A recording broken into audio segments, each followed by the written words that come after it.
www.offthecorner.net.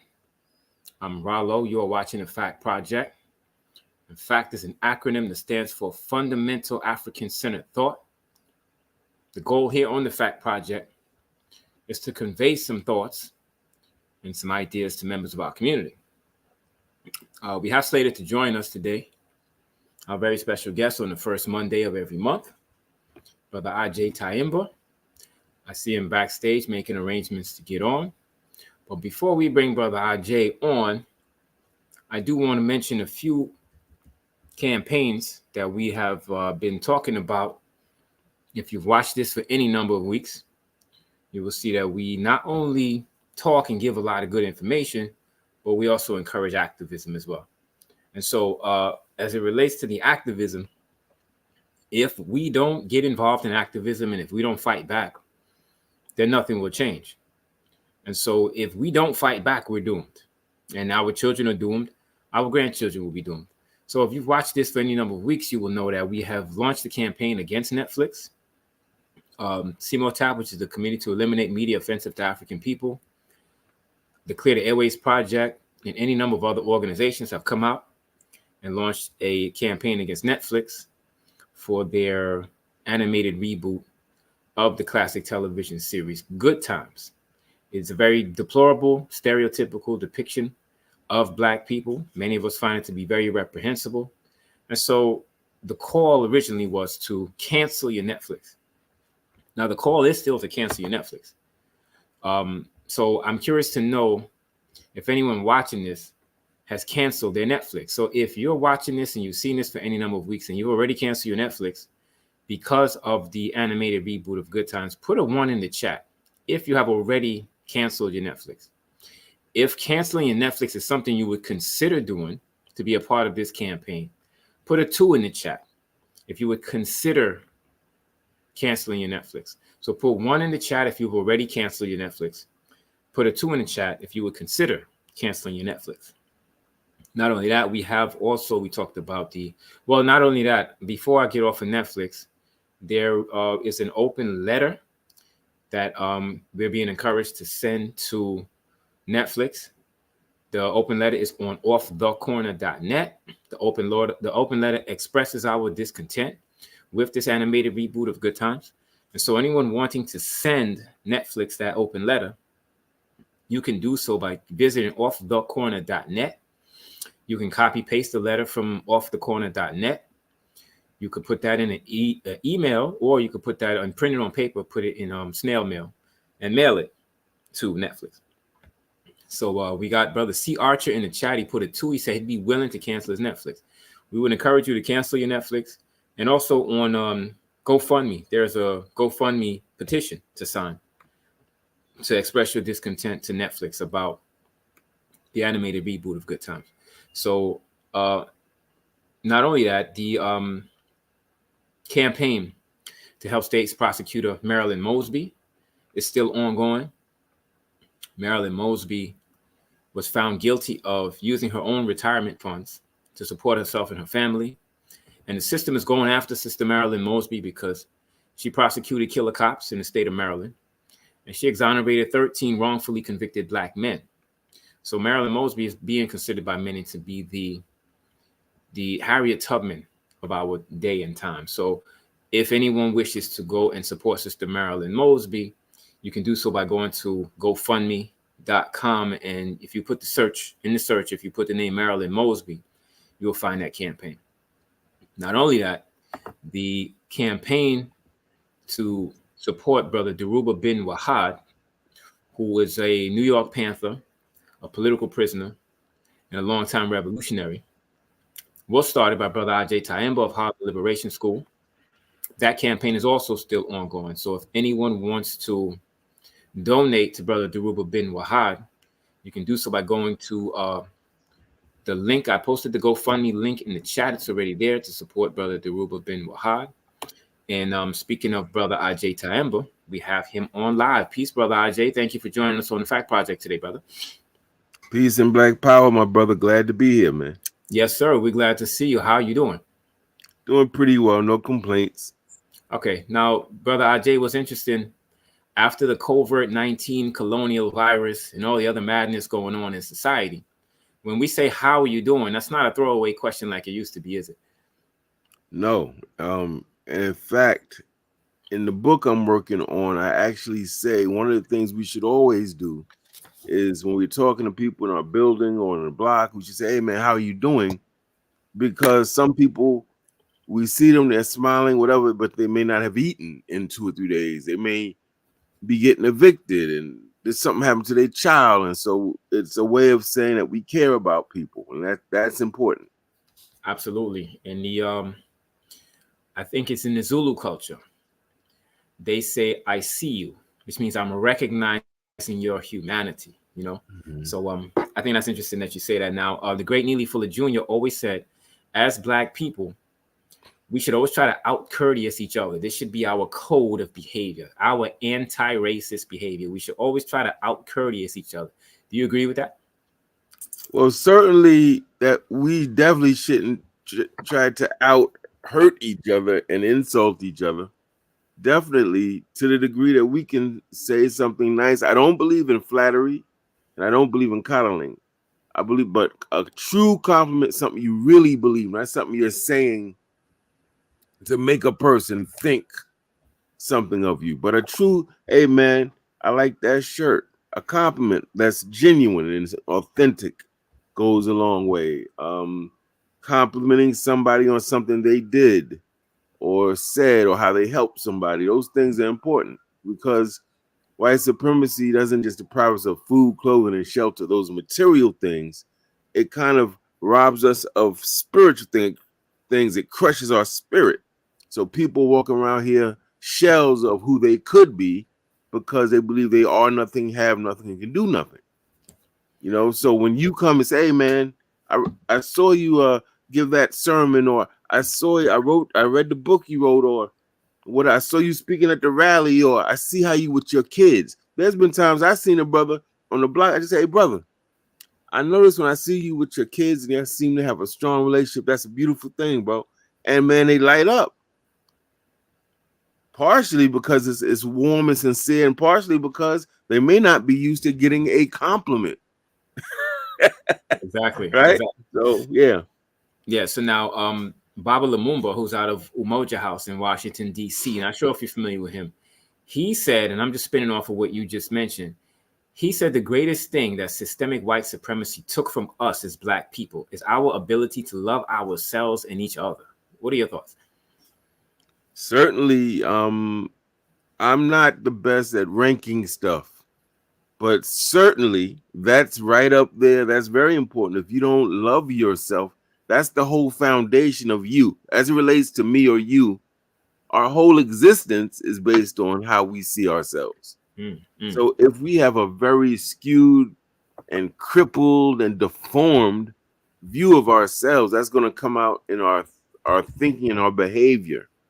When people say things like, oh, you look good, instead of us hearing you look good, which is a compliment, we hear they're trying to make fun of me. What they trying to say? I need to go to the gym. See, it's like it keeps people very. One of our problems, brother, is deep insecurity, and nobody wants to admit it.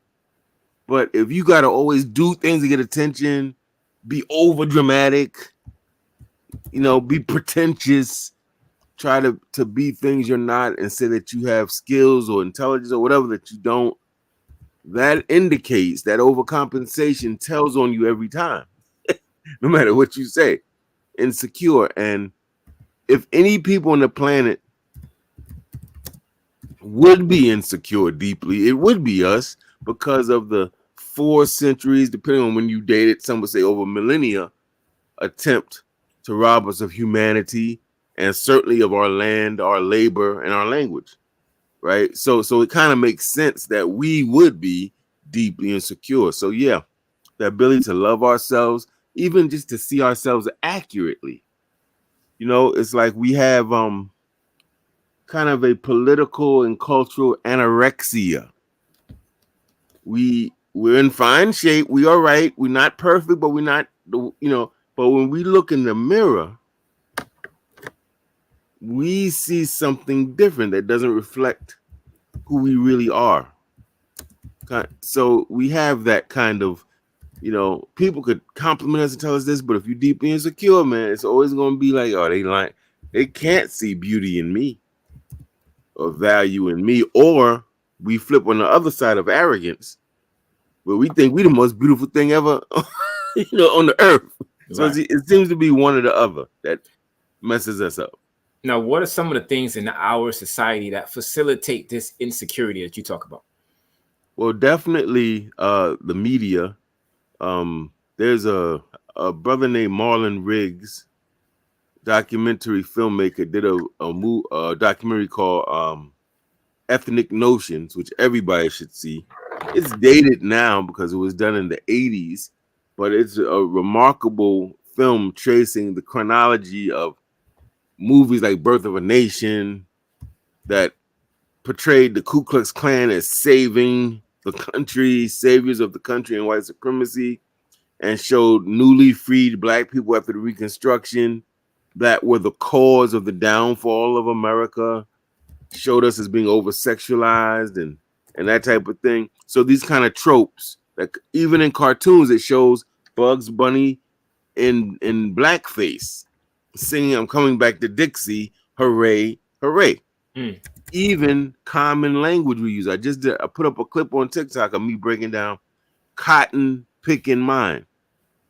And how many people, I heard people in my neighborhood, elders, saying of their children, you must be at your cotton picking mind. Right. And if you think about the imagery of that, to be they're saying it as a way of saying you're messing up, you're backwards, you're not doing something right. But when you think of the imagery of cotton picking mind, that means you're in a slave mentality. So we as Africans and New Africans would want our children to be out of their cotton picking mind. But the fact that we see that as, that we don't catch that is so obvious. You're out of your cotton picking mind. Like, where does that come from? We're up in the north. Ain't no cotton fields right here where we can see. So where did that come from? And why are we not interrogating that type of language and saying, wait a minute, you're out of your cotton picking mind. All right. Very good. Stay that way. Right. So it's that the language, it had songs like 10 Little Niggas and all of these different songs, Broadway plays, movies, books. They had postcards with an alligator with his mouth open wide, and the tongue said welcome or come in. And they have a little half-naked black girl, very, very dark, huge eyes, huge lips, climbing up a tree. And so it's this notion of violence against little kids. I mean, it happened in so many ways in the media that the three statements are: black people, you have nothing, you are nothing, and you can be nothing. And that's been replicated even till today. So I would say that the media is one of the main culprits with respect to that. And then if you go ahead, they tell you get a college education, that's going to help you economically, financially.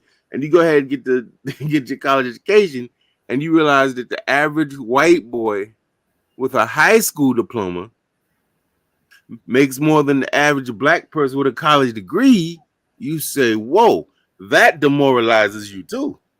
That makes you think, man, I'm not worthy, I'm not valuable, So I think it's a lot of things that work in collusion, but I really think the institution that set it up the most was media and religion. I was going to come to that, but that's a hot button topic. So go ahead. What about religion? Yeah, I'm not going to stay on that long either. I think it's obvious. I mean, you're praying. You got all these beautifully melanated people in Africa and the Caribbean in particular, and you're hitting them with the white Jesus piece and the white angels and the cherubs, and it's like, come on, man. If you're saying the Son of God looks like John Lennon with glasses and sandals on, then who am I? And that's supposed to be the highest. This is the Son of God, and I'm complete opposite of this image. What does it say without you even saying it? It means I'm not of God. Right. Clearly, so religion played a big part in that, and some of us still have not gotten over that. So you're saying the three most detrimental things to us psychologically in terms of image has been the school system, the media, and religious institutions. Is it safe to say that? I would probably agree with that. That's essentially what I'm saying. I didn't get on the schools, but absolutely. Okay. Okay. Now you said the documentary is Ethnic Notions. Is that on YouTube? You should be able to see the whole thing on YouTube. If not, you'll see trailers and it'll maybe point you to where you can see it. But Okay. it's really, when I was a younger student coming up in Africana studies, that was one of the quintessential videos that students were shown so they could get the impact of this kind of mass propaganda, anti-black propaganda, and also see the first blockbuster movie was Birth of a Nation. And what was Birth of a Nation all about?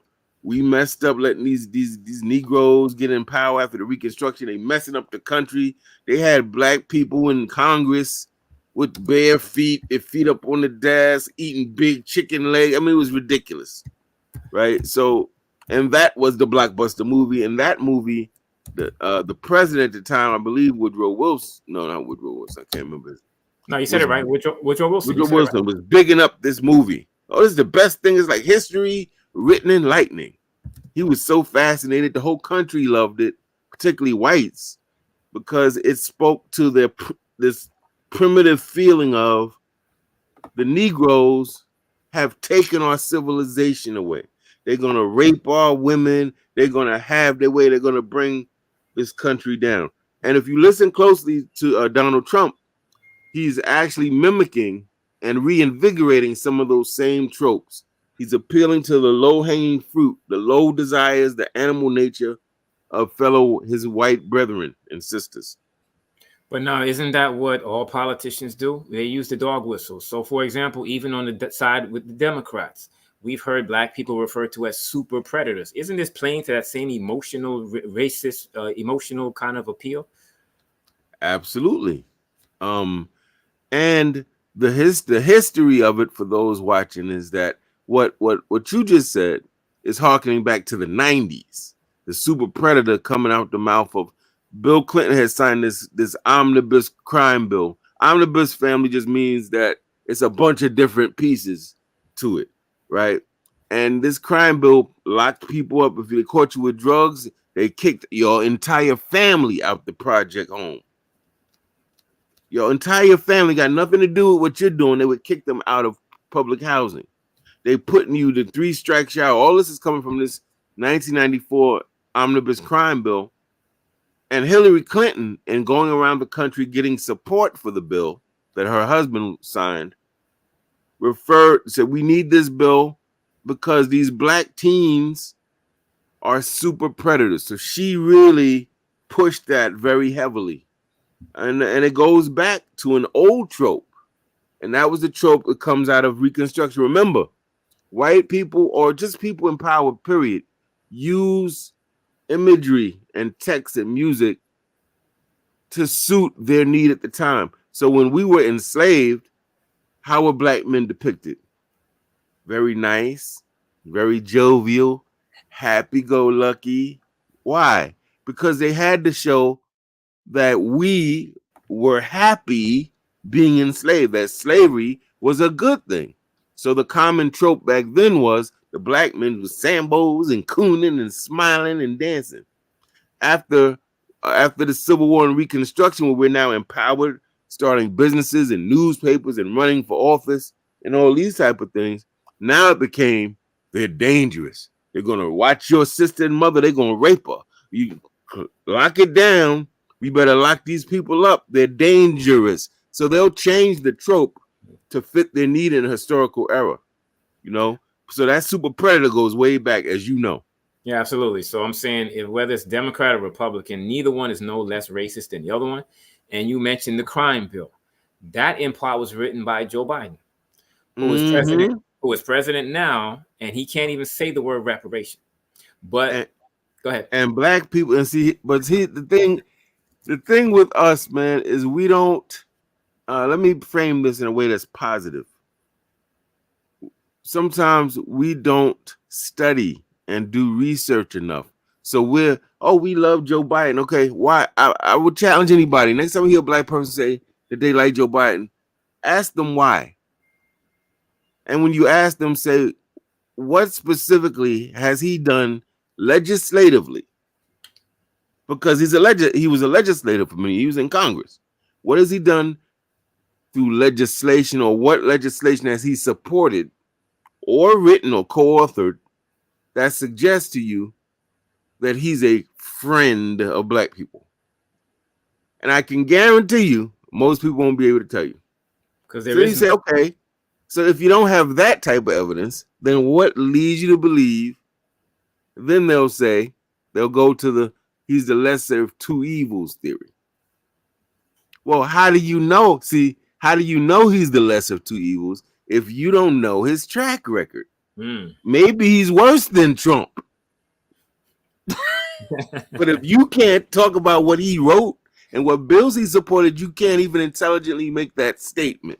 So this goes back to, and it's not a bad thing. It shows us things like this that are really extreme, like Trump coming out. It shows us our soft areas, shows us where we need to step up. We need to be better. We need to be able to, if we're going to speak out against things or speak up for things, we should have a reference point.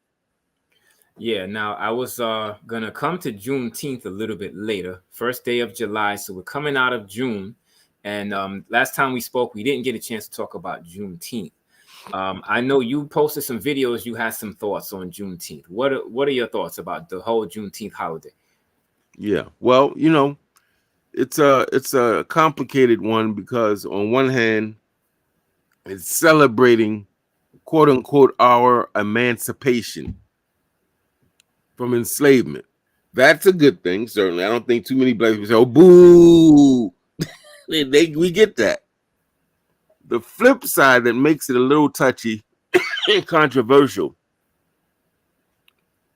is that the people in Texas heard about their emancipation roughly 2.5 years after President Abraham Lincoln signed. That was the second Emancipation Proclamation. After he signed it, he signed that in 1861, family. Right? January 1st. And you learned about it, in 1863. So it's kind of like, dang, y'all found out all late. Y'all were working as enslaved people for an extra 2.5 years and didn't even know it.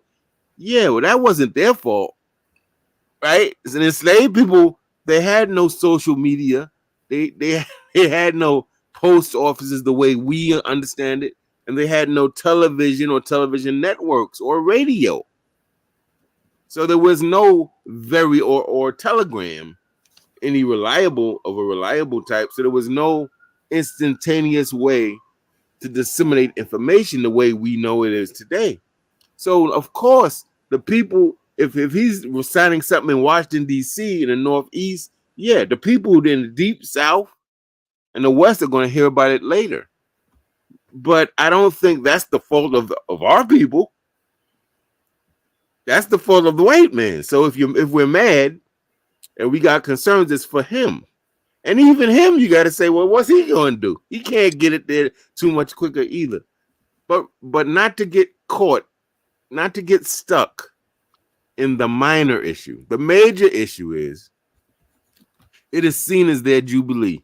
It is seen as their emancipation. Now, for me, the larger questions are whether you learned about it 2.5 years later, or you learned about it when Lincoln first signed the proclamation. Are you really free? That's the real question. Whenever you learn it. So, are you really free? This question echoes throughout history for new Africans, for descendants of Africans that had this experience in the United States. That question echoed in the 50s with the Civil Rights Movement, with this Board versus Brown versus Board, desegregation of schools. We desegregate the schools. Now you go to schools with white folk. Now they're forcibly busing you to different schools out your neighborhood. Are you free? Then it comes up with the Civil Rights Movement and the Voting Rights Act. Now we can go to vote, and the Klansmen ain't standing there with sawed-off shotguns threatening you. So now you're voting. Are you free?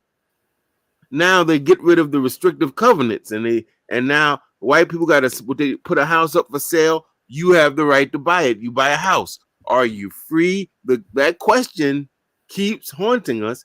And to this day, we have black people who think because they got X amount of college degrees and they went to this white university or historically black university, and because they go to this church or worship this religion that other people go to, or they're a Mason or an Elk, and there's other white Masons, we all brothers and whatever they think, or they're in this fraternity or that fraternity, are you free?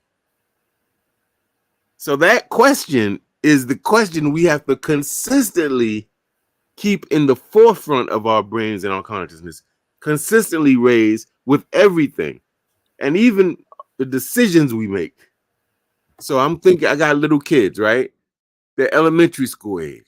What school am I going to try to get them in? And the question is, if this help them to be free, will this give them the knowledge, skills, understanding, contacts, whatever, so that they can advocate better for our freedom, or will this be a barrier? And if we thought that way, speaking out, wearing my educational hat, if we thought that way, we would never send our kids to boarding schools. Ever. Because when you send them away like that, they're in high school, but it's like they're in college. They're going away to a whole nother state. And they're staying there from September to, let's say, whatever the first major holiday is. Right? So they're there for months at a time with mostly white students who are upper crust and mostly white teachers, right? So imagine the cultural shock and cultural violence that's being inflicted on these young kids. And if you study, if you were to do a longitudinal study of the kids, we send them to these boarding schools. Oh, they got into this and they got into that. We're so happy. We bragging on the job. And you look at them kids, how they act, their conduct, their grades may be stellar. They get into great colleges, but something is done to them. They're different. They come back different in bad ways. And so if people understood what I'm saying, they would know, no, the question is always, is this going to help them to be a liberator, or is this going to help them accommodate to their enslavement? That should always be a guiding question that we keep in the forefront of our minds when making many decisions. When you're getting with somebody in a relationship, you should be asking, is this somebody that's going to help me in a mission to empower and liberate ourselves, or this person going to help me to be more in debt, imprisoned, upset, disgruntled, right? That should be a dominant question for everything.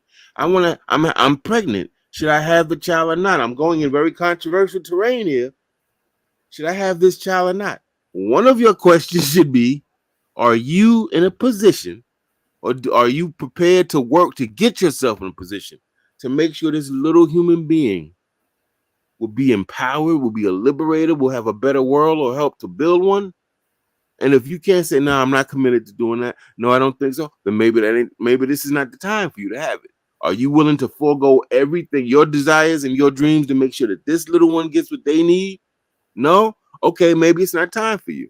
Maybe in a few years. So for me, that question, brother, is the question we should really be talking about with Juneteenth. And probably it's the question we should always be talking about one way or another. You know? Yeah. Now, as it relates to June 19th, 1865, as you mentioned, enslaved African people were informed that they were now free. However, the institution of slavery continued because Kentucky and Delaware did not abolish slavery until December of 1865. This is almost 6 months after June 19th, 1865. So we celebrate Juneteenth as Emancipation Day, but all enslaved Africans were not necessarily free on that day. Now, wait. Say it again. Let me build on that now. Go ahead. First of all, those watching what brother's saying is absolutely right and exact. But let's go further. Let's bring it to right now. In 3 days, this country going to celebrate its most patriotic holiday.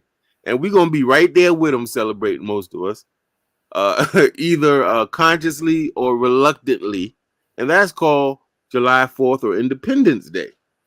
Many of us think that we are free right now in 2024, and I would argue that with all the civil rights bills, voting acts, bills, Brown versus Board, all of these landmark Supreme Court cases, we're not liberated. We're free in the sense that we're not in prison.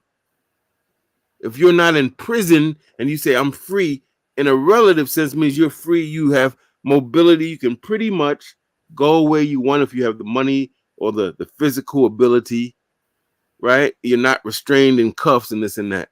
But this idea of being liberated, like you have a say in your government, your government sees you, like you said, the African proverb, we see this government don't see you. They see not, you know, the cartoons where somebody would be a cartoon character would be hungry, and they look at the other cartoon character, they look like a big steak. Sure. When they see us, they see dollar bill signs, family. Sure.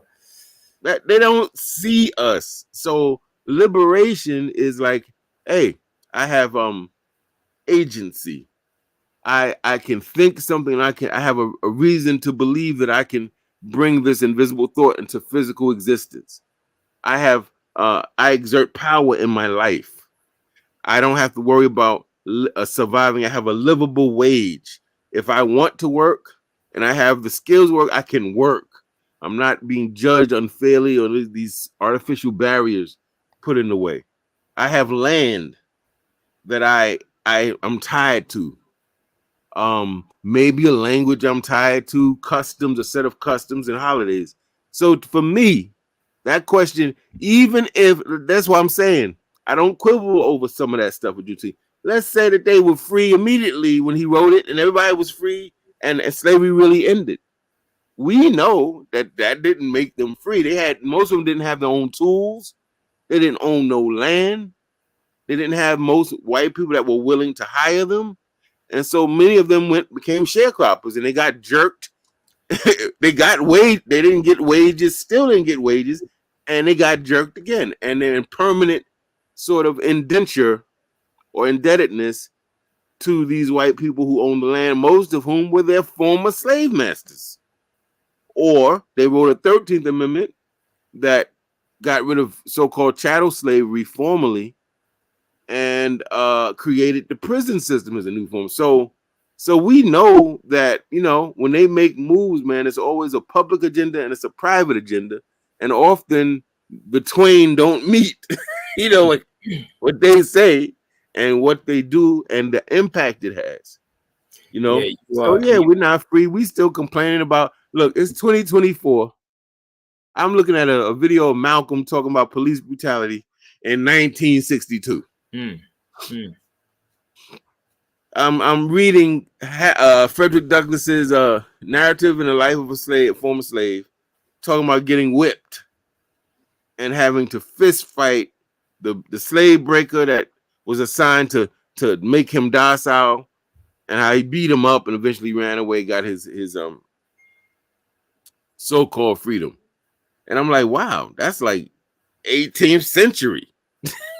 Right? And we in 2024 talking about we need community policing. We need militias. Okay, so what does that tell you? You're not liberated, man. So all it to me, you know, I think we tell ourselves things so we laugh so we don't cry. We lie so we don't have to deal with the truth. We embellish so we don't have to deal with the hard facts. But the truth is, we wasn't liberated then, and we're not technically liberated now. We're in a better position, certainly I can't stand here and act like I'm not in a better situation than my great grandfather was in, of course, but we're not liberated yet. Yeah, you mentioned the 13th Amendment, and I was going to go there. The 13th Amendment, and I'm not one to quote the law because the law can be manipulated, and it's written in Latin, so it's written deliberately to deceive you so that you don't totally understand it. But the 13th Amendment is very clear. It says slavery is abolished except as punishment for a crime. So as long as the word "except" is in there, that means slavery was never totally abolished.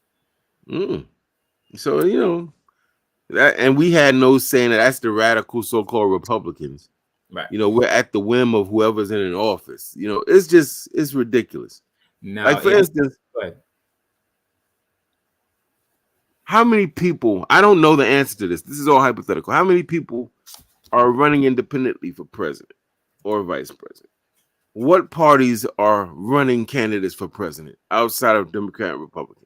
What are the names of these people? What's their platforms? Now, I'm raising that to say the fact that most of y'all can't answer that, and I can't answer some of that, speaks not just to like we're ignorant and we're not. No, you don't see no damn publicized debates of Cornel West, of his party, of the Green Party. You don't even know that they exist, because the only thing you hear people discussing is Democrats and Republicans. Only thing you hear people talking about are the established political parties. You don't hear about the independent parties. So yeah, you got the right to run, but if you don't have big money, chances are you're not gonna.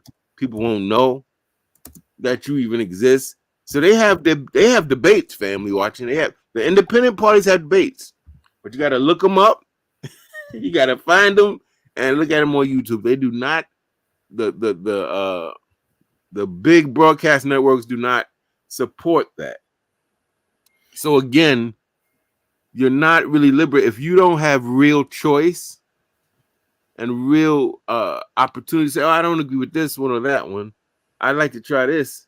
And that thing you're going for has absolutely zero chance of winning. They don't even have the money to mount an effective publicity campaign, to buy ads. You watching your game, you eating your popcorn with your lady, and here comes the thing. Hey, I'm Joe Schmo. I'm a redneck cracker that don't want black empowerment. Vote for me. They pay for that. And most of these independents can't afford that. So to me, the whole thing is rigged. People who understand that are going to be more fulfilled. They're going to be more mentally healthy. It may not be successful all the time. And the society wants to keep us away from those people because they're the ones that's telling like it is. And there's a few white folk like that. You need to check out George Carlin, for example.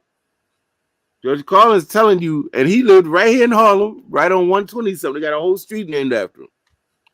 And he'll tell you how to use language, how to use media, So there's people that know the truth, family, and they're trying to keep us from them so that we don't stumble upon it and empower ourselves.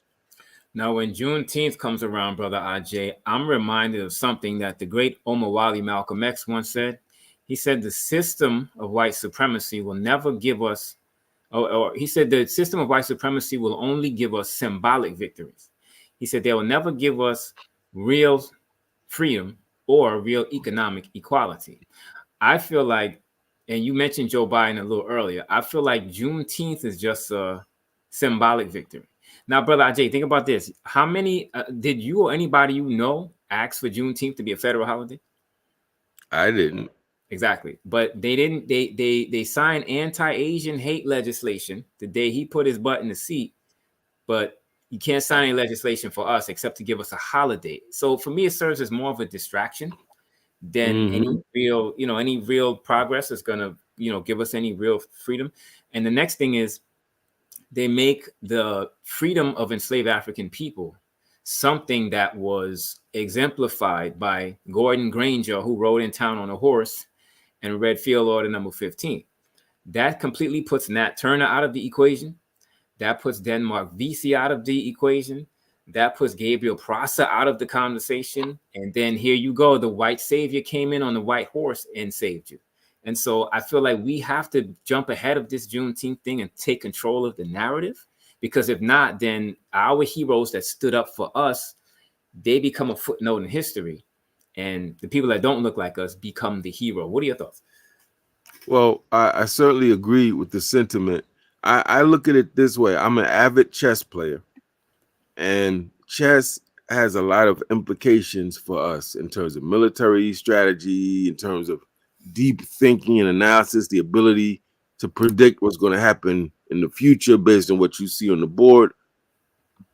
When you play chess, though, family, you're sitting across. It's very clear. This person's an enemy. They're sitting directly across from you. They have whatever color army they got. You got whatever color army. They're clearly army.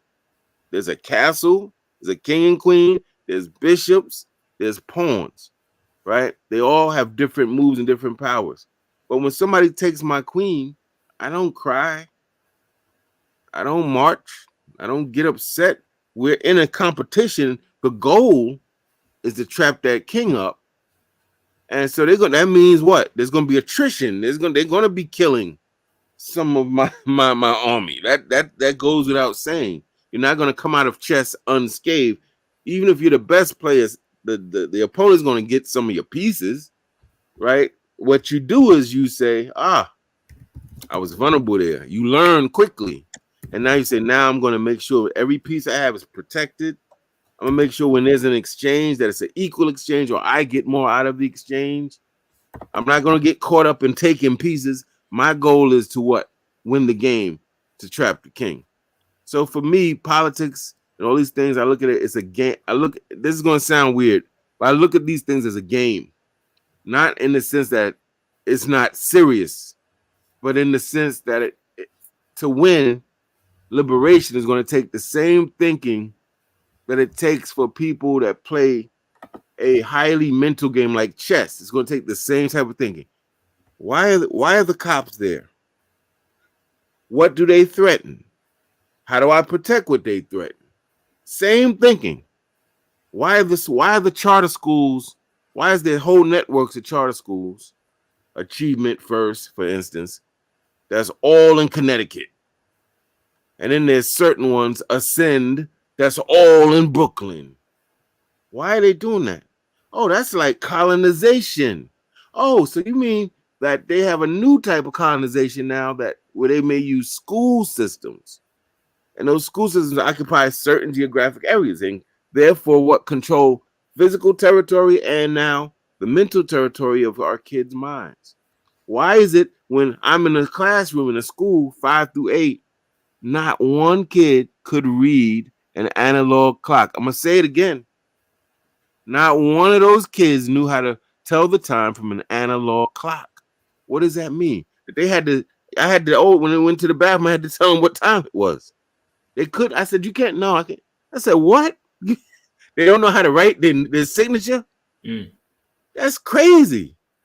But when you think about what it is, it's colonization in a different form. Right? And promising they're gonna go to college and all that. They can't even read an analog clock. Come on, man. So for me, that's chess. Do I get upset? Yes. It's insulting to know that your tax-paying dollars in some cases are going to these things.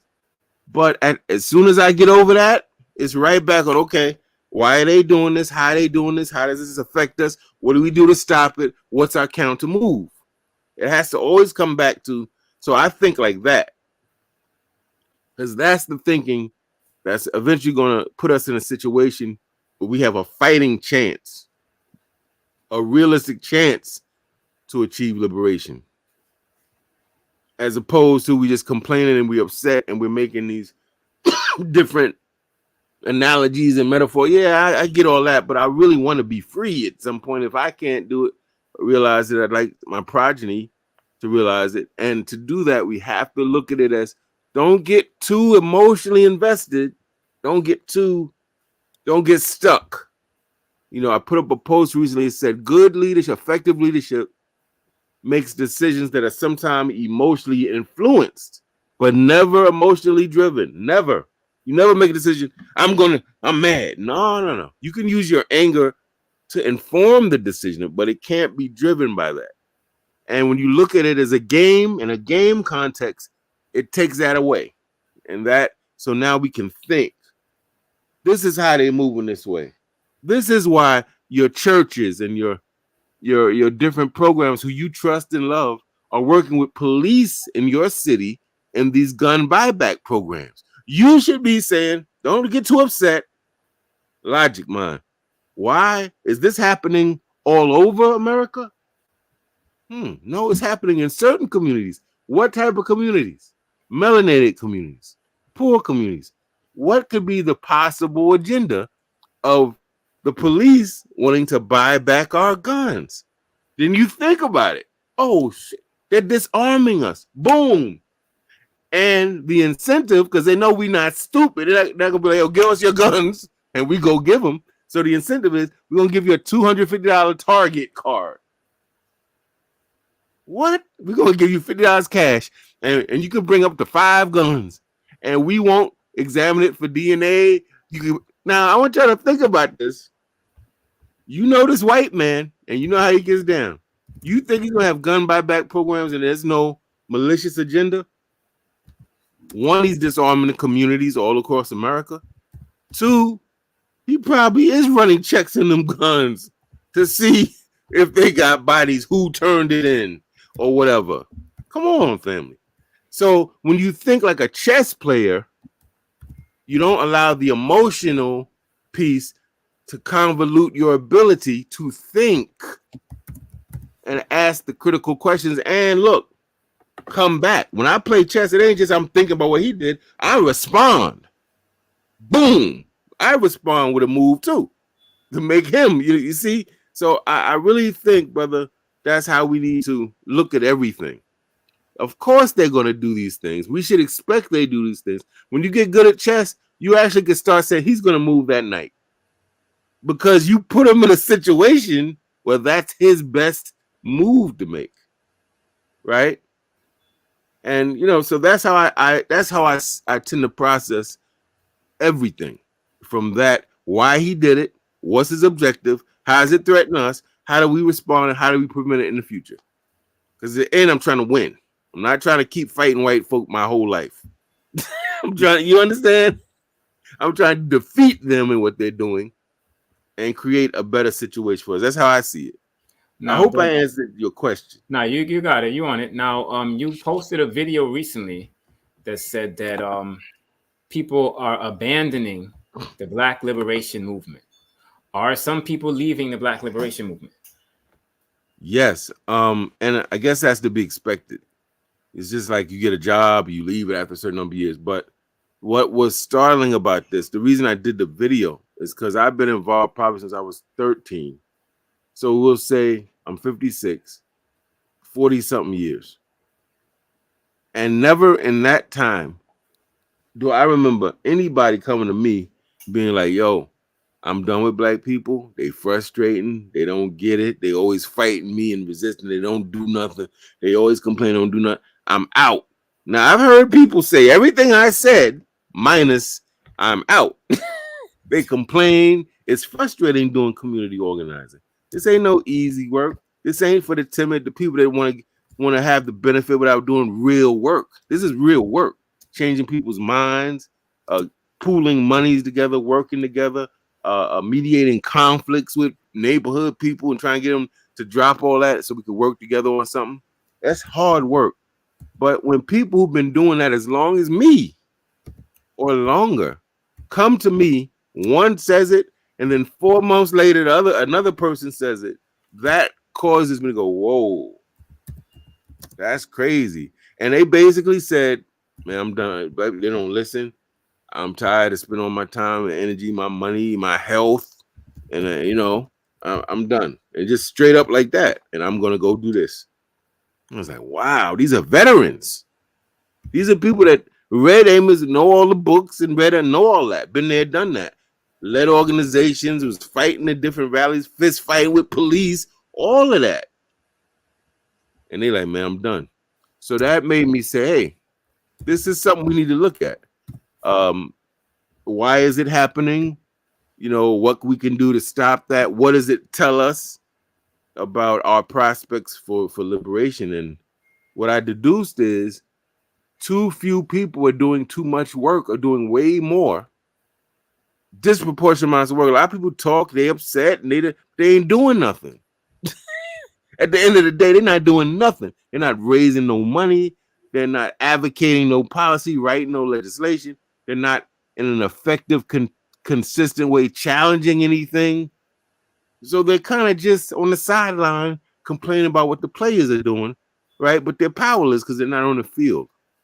So it showed me that's what happens when we have too few people doing this enormous amount of really difficult work. People get burned out, like teachers. or any type of job where you're doing a lot of things in this one job. So people getting burned out, they're not seeing the type of a success they thought they'd see by now, you know. And it let me know we have to maybe reframe how we talk about the liberation movement. We have to let people know there's room for different types of people. We don't just, it's not just for people that speak well. It's not just for people who can write books. It's not just for people who can quote every, book ever written. We need people who are artistic and creative, innovative, people who can solve problems. Musicians can get involved with this. Dramatists can get involved if they have the politics of it, of course. There's room for people who are into the martial arts and maybe in the military and have certain skills like that. There's room for them. There's room for it. There's at least maybe 9 or 10 different lanes. People who are into natural remedies that can heal, we need them. We need doctors. So if we sell it that way, well, what happens, we'll have a greater response from the community saying, oh, wow, I thought you had to sound just like Malcolm and be as smart as him and knowledgeable to get involved. No, that's Malcolm. Ain't going to be another Malcolm. But you know how to heal people without taking the white man's medications. We need you. Straight up. And if we sell it that way, we'll get more of our community members, village members will come into the fold. Right now, liberation is being sold as, you got to be Umar Johnson. You got to talk like him, look like, nah, man, that's all. I don't agree with that. So I think that's part of it. But it was very disturbing to hear those two brothers say that. I was like, wow. Not much to say back when people say all that. Their minds are made up. Yeah, that's where they are. Yeah. I was talking to Dr. James McIntosh out of CMOTAP, and we had the little bit of a similar conversation where I asked him about the Netflix campaign. Does he think Black people will have sustained indignation, which is just a fancy way of meaning they're going to fight for a long time? Or do you think they're going to get battle fatigue? And he said to me, when you're at war, you can't get battle fatigue because you don't have a choice. So how would you respond to that? What are your thoughts on that? I agree. I think, and I'm not knocking these brothers because they're good brothers, but I also know that as much as we use the war metaphor, we're not training like we're at war. So, for instance, take our militias and gun clubs and look at the white boys' militias and gun clubs and ask yourself the level of training, the level of rigor, are we more in the media? Are we in the media a lot? Are we marching in public a lot, or are we clandestine and doing things that nobody knows what we're doing but us? So you look at it and you see, I don't know if this side is really clear that we're training for war. It's almost like we get caught up in some political theater. It's almost like it's showtime at the Apollo. It's like performative, right? I don't know if I'm making my point. So if people are not constantly being told, like the army, they're going to take you, induct you, they take you somewhere different from your house, they shave your head, oh shoot, I'm signing up for war.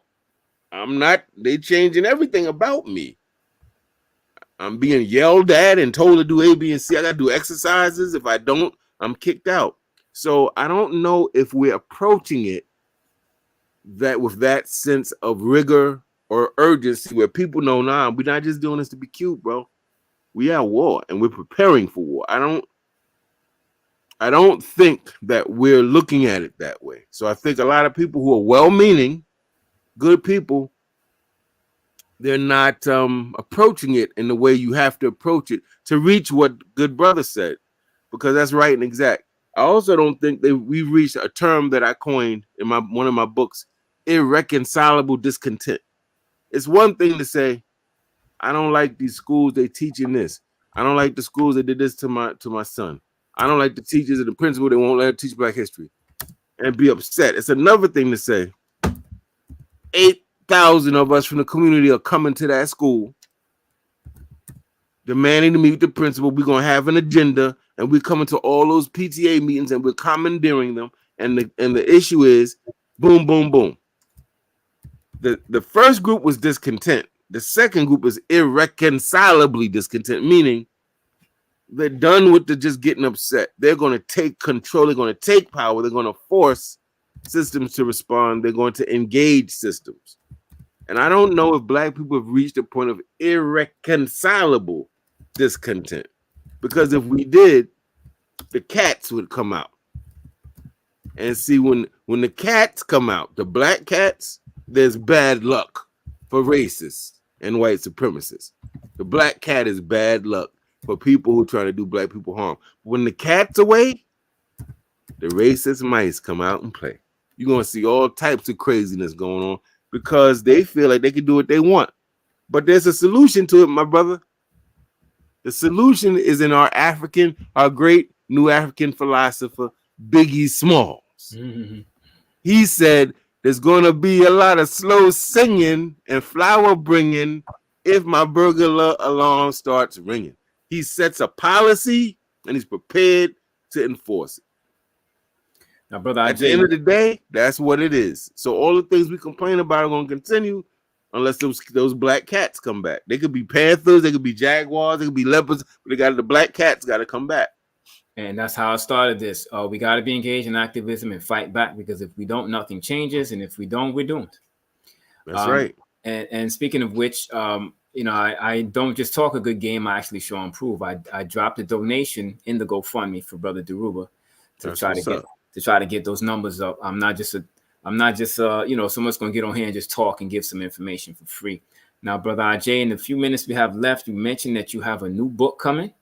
Yes, sir. Touch on that briefly, if you would, before we get out of here. Yeah, the new book, hopefully I should be revised. I should have the finished first draft of it by tonight. Then I got to revise it. But it's really looking at self-empowerment. It's really looking at taking the lens off of white folk and what they do and all the external issues we have for a minute and putting the focus inward. What things about us do we need to change so that we could be the best soldiers, the best teachers, the best parents, the best love interests? It goes back to what Asada said. It's not enough to change the system. We must change ourselves too. Right? And revolution is supposed to be about changing ourselves too as we address these very real external challenges that confront our community. And so I spent a lot of my life confronting the external pieces. I'm still in that mode, but as I get older, I'm starting to see, man, we had in the African independence movement, the people started off as freedom fighters, and then they started one newspaper, one radio station, my picture everywhere. I'm the ruler for life. We became like the white oppressors. So that's telling me something's missing in the movement. And that's this thing in here that says no matter what this person does, I'm not going to imprison them just because they disagree. I'm not going to kill them because they disagree. I'm not going to be like them. We may have to exile some of these mofos, but I ain't going to be killing them. I ain't going to take their life. So it's trying to get at some of those pieces. Give us a better way for living and behaving and thinking so that we can be liberated in our consciousness and liberated on this earth at the same time. All right, so we're out of time now. I'm sending people now to Harlem Liberation School on YouTube. You definitely not only need to go there, but you need to subscribe to Harlem Liberation School on YouTube. Also, I posted the GoFundMe for Brother Deruba in the chat. I'm going to do that again now as I'm speaking. He just turned 80 yesterday, too. He just turned 80 yesterday. And he needs that support. And I would like to think that people will get involved and go ahead and drop a donation. And it don't have to be, a hefty amount of money. That's right. Whatever you can afford to give. If you can afford to give $5, by all means, give the $5. We're not asking you to give, your rent money.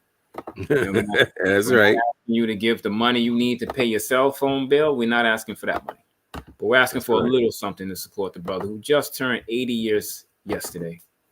So I'm putting that. I put that in the chat. I also put the Harlem Liberation School link in the chat, and I put information how people can follow you, brother, on Linktree. Appreciate it, man. I threw that up there. Yeah. So how soon can we expect the next video on Harlem Liberation School? Probably gonna take a break. I'll have a fireman on, a brother who reached out to us that he's being severely harassed. It's been going on for years. Other brothers, white men pulling out their genitalia at black women at a firefight. I mean, it's ugly stuff. Wow. So he's going to be talking about that, and I think that is going to happen next week. Probably next week we'll be back. Okay. So if you missed anything up to now, you can go back and catch up, and then next week when that new video drops, you'll be on point. All right, brother Agyei, thank you for joining us again, brother. Appreciate the knowledge and the wisdom, and I appreciate you adding on, man. Thank you. Appreciate you, my brother. Thank you for having me, man. Yes, sir. And, most definitely. Yes, sir. And we'll talk to you again next month, okay? No doubt. Peace. All right, brother. Peace.